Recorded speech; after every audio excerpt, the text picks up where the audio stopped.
Yes, these programs can prevent poverty, but then which program we're talking about, right? If we talk about 5 years, it's so limited time. It can play partial role to prevent poverty, but I'm not sure about the impact. For the 5 years, maybe the Bansos may have a larger impact, right, to eradicate.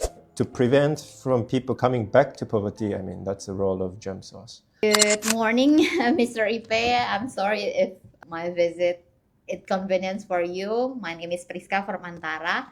I want to have interview special about social security, about your view, about ILO view about social security in Indonesia. Okay. Yeah. So let's start for the first question. Indonesian government already have a target to accelerate poverty elevation. But according to ILO, how important is the role of social security, especially the employment one, to reach the target? BPJS-TK, right? Yeah. I think the time span is very important. RPJM focused only on 5 years, right, until 2029. First of all, I think Jamsos can, of course, serves as preventive measures from people falling into poverty, basically. And I think that's also the government main message, to link Jamsos and poverty alleviation measures. That's my understanding. And I think it's quite a good approach for the government and quite common, right, approach to use Jamsos as a preventive measures from poverty. To eradicate poverty, I think in the Indonesian context, it's more for the Bansos, social assistance program, to, let's say, target poor populations and distribute cash through PKH, right, Family Hope Program. I also read the news recently, there is a contribution subsidy program, BSU. For worker. Mm-hmm. We don't have enough data to support these programs, how effective these programs to eradicate poverty. But I mean, I understand that this is the major program for the government of Indonesia to eradicate poverty, right? So I mean, I'm not opposed to these programs at all. But for the Ketenagakerjaan programs, I think the important message is that, yes, these programs can prevent poverty, but then which program we're talking about, right? If we talk about 5 years, it's so limited time.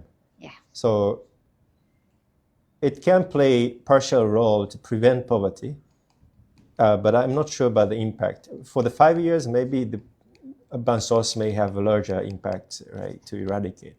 But to prevent from people coming back to poverty, I mean, that's the role of Jamsos. And so I'm quite supportive on that. But I also want to talk about a little bit the longer term, RPJP, Indonesia Emas, right, Golden Indonesia. Because if you read carefully the RPJP, and for the first 5 years under the current RPJM, the foundation to achieve 20 years goal need to be established. Yeah. This is the main message of RPJP, if I understand correctly. Yeah.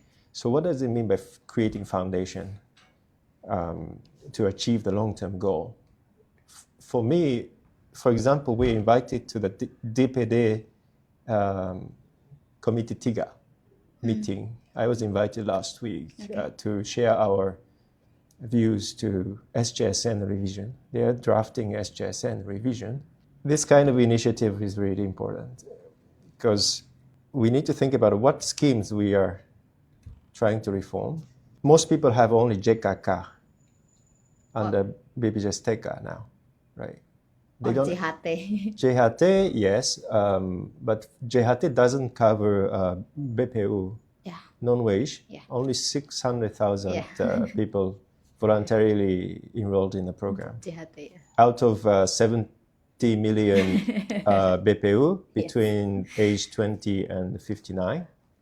So if you calculate how many people in terms of percentage participating in JHT, it's very limited. For me, JKK is a good program, of course, to prevent people from falling into poverty when they get road accidents, for example. Yes. Right. But the JKK itself also has some room for improvement from ILO's point of view. Okay. JKK provides only lump sum payment.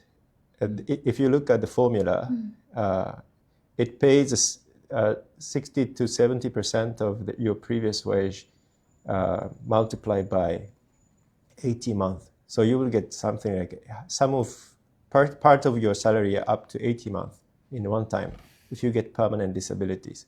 But permanent disability lasts until you die. That's why it's permanent. According to the ILO's International Minimum Standard Convention 102, 1952, permanent disability benefit should be provided until you die, and not lump sum, right? And a periodic. For example, after people finish JKK, they may fall into poverty. Yeah. But if you talk about only 5 years, they may be fine if they get injured today, because they will have an 80 months salary, 60%, 70% of 80 months salary. But after that, they may become poverty, right? So from the ILO's point of view, I really think this SJSN revision is very important to be finalized within these 5 years to achieve 2045 target in terms of poverty eradication and in terms of coverage. It may be related to your next question, to the extension of coverage. So my next question is, a vulnerable and poor worker are among the main target for BPJS Ketenagakerjaan to expanding the membership, because especially the BPU one. Yeah. According to ILO, what steps need to be taken to expand membership coverage for this segment of worker? Especially for BPU? Yes. Let's take an example of JKN. JKN has currently the widest coverage among any Jaminan schemes, right? Yes. Many people may criticize this program because of inefficiencies and deficit, right? That's how I read news everywhere these days. But if you look at the coverage, this is one of the most successful Jaminan schemes, obviously, in Indonesia. Yes. What is I have the latest data back in 2023 from their Laporan Tahun, and active member is about 76%. 220 million people are covered by this, including PBE, JKN. Yes. But more than half of them are PBE participant, contribution subsidies, right? So this may be a good lesson for the BPJS TK. Without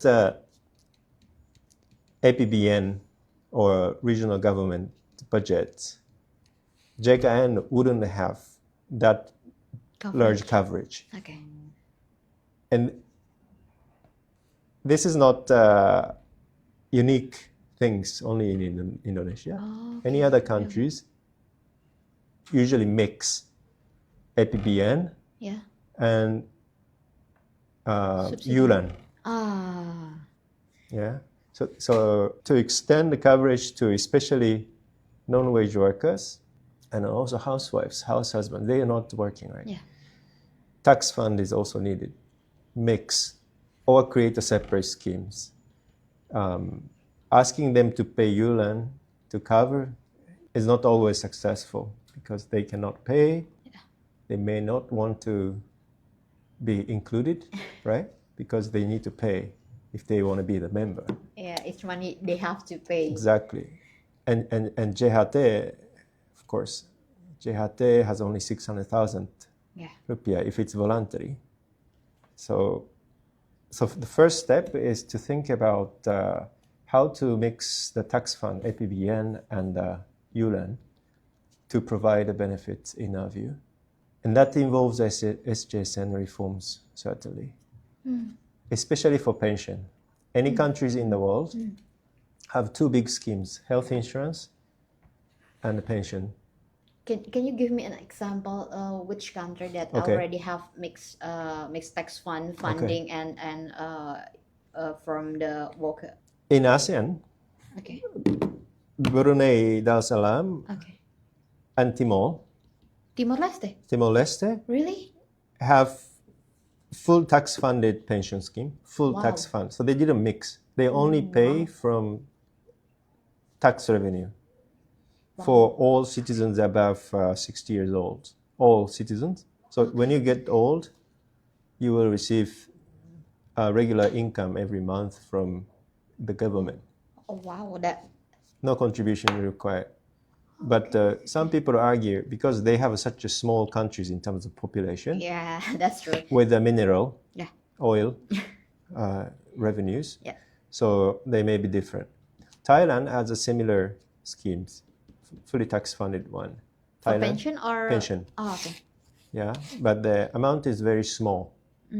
So that is their that was their challenge. The amount is small because budget resource was limited, maybe. Vietnam had a similar one, but they also had a criteria if you are poor, right? But if you are not poor and become, I think, 80 years old, you will get the full tax fund pension. But between 60 years old and 79 years old, if they are poor and no family support, they were eligible to receive tax-funded pension. But without that, they couldn't receive, yeah. So there was also, Vietnam also experienced a large coverage gap because of these scheme designs limitations. So they reformed last year to expand the coverage. Japan, my country, they mixed tax. So half, they have the system called Jaminan Pension Nasional, Okay. JPN. When you become 20 years old, every single citizens need to start contributing fixed contribution amount every month, with or without employment. Every single one? Every residence. Oh, okay. So that is a Japanese citizens' obligations, fixed amount. And then at the end of their career, 60 years old, 65 now, I think, 65 years old, these people will start receiving pensions. But the pension is half subsidized by APBN. So this is a mix, right? There are different formulas. Some countries have separate schemes, but the other countries really mix, just like Japan. But one more thing, for PU, wage earners, there's still large coverage gap, of Jaminan pension. Why do we have the large coverage gap? I think roughly there are 14 million Jaminan pension active members. Yeah. 14, according to, I think, the latest data available. And how many PU? I think 48 million roughly in 2023, between age 20 and 59. So 40 million out of 48 million. So this is the coverage gap of Jaminan pension for PU. But why? Because Jaminan pension is not mandatory for small and micro enterprises. Yeah, UMKM. Yeah. Medium and large enterprises are mandatory. So I think I don't have a real data on this gap, but I assume if BPJS make this scheme mandatory for all PU, including micro and small, the coverage will be much larger among PU. More and more PU will be covered. So if you want to more expand the coverage Among PU penerima upah, you have to mandatory. So from the ILO's point of view, the Bansos must be mandatory for every single residence. Yep. Or for worker within established. It depends on the scheme. Okay. But the pension need to be mandatory for all, or using a tax just like a Timor or Brunei, or mix, just like JKN. It's not voluntary, really. If you work in a company, you must be. Yeah, part we of have it. to be a member of JKN. So the similar concept. Okay. Why JKN and pension should be mandatory? Because everyone will experience sickness and old age. For JKK, usually the mandatory coverage is limited to the PU, usually, and voluntary for BPI. PU, usually. And JHT, is not part of ILO's social security minimum standards. Really? So if you ask us to analyze what to do with JHT, our recommendation is in the future make it voluntary, not mandatory. not mandatory like right now for formal worker. With a condition, we need Jaminan pension to be improved so that PU will be protected by Jaminan pension, all PU. So not to remove a JHT, but JHT can be voluntary, but JHT's contribution rate is now 5.7 in total. Using this 5.7, Jaminan pension can be improved. The ILO's approach is usually, recommendation is always to have 3 layers for the pension system.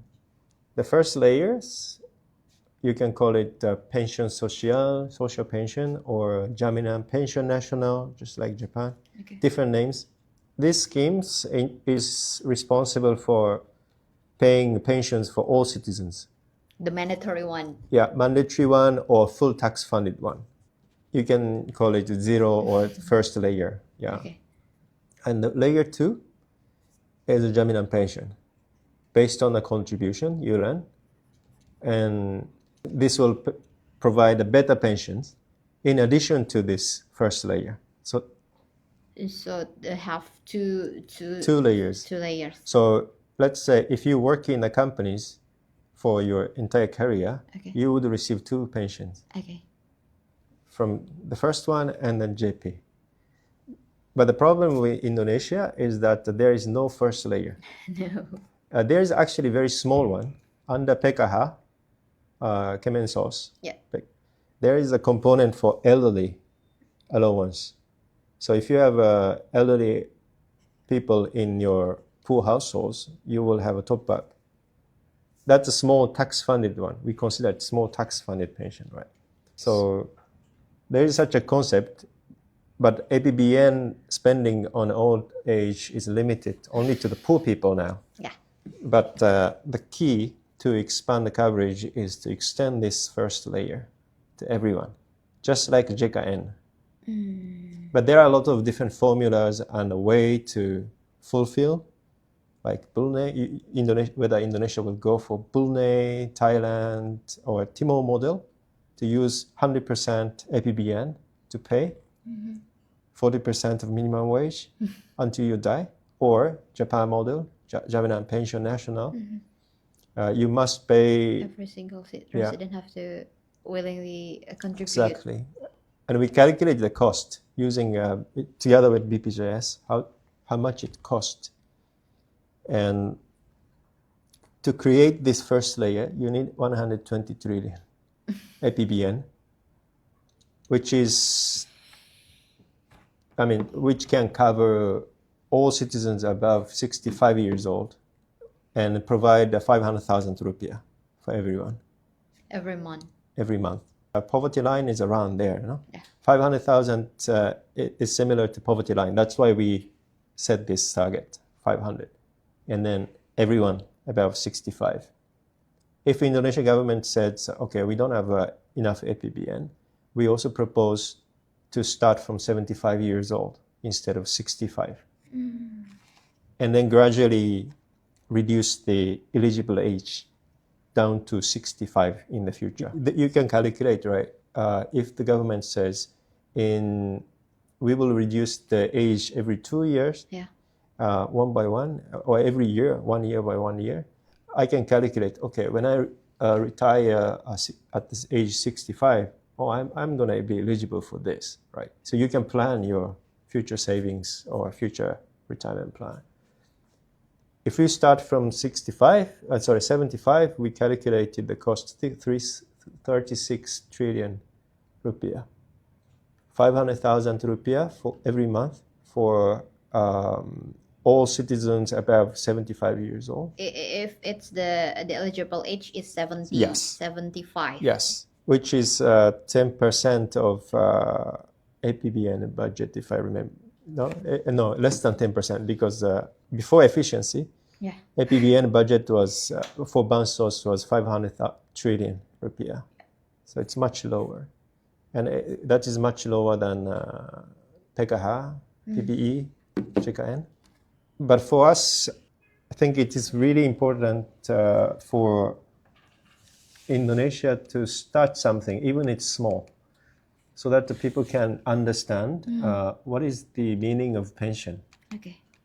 It's also the kind of social education, socialization purpose. Yeah, because many people are still relying on the family tie Yeah. and neighbors support, kotonoyon, within a small community or small households, families. So most people don't understand. I mean, I don't think people understand the meaning of pension. Feeling the government will protect your old age. They don't have this feeling, no? That's how I feel, right? But if your parents start receiving pensions because you are aging, you will see, my parents keep receiving income every month. People's perception may change. My grandfather was full-time BPU farmer in Japan. Okay. And when he was 35 years old, Japan started Jaminan Pension National. Now he's receiving about 40% of minimum wage. Okay. He just became 99 years old. Really? He's still receiving 50%, 40% of minimum wage.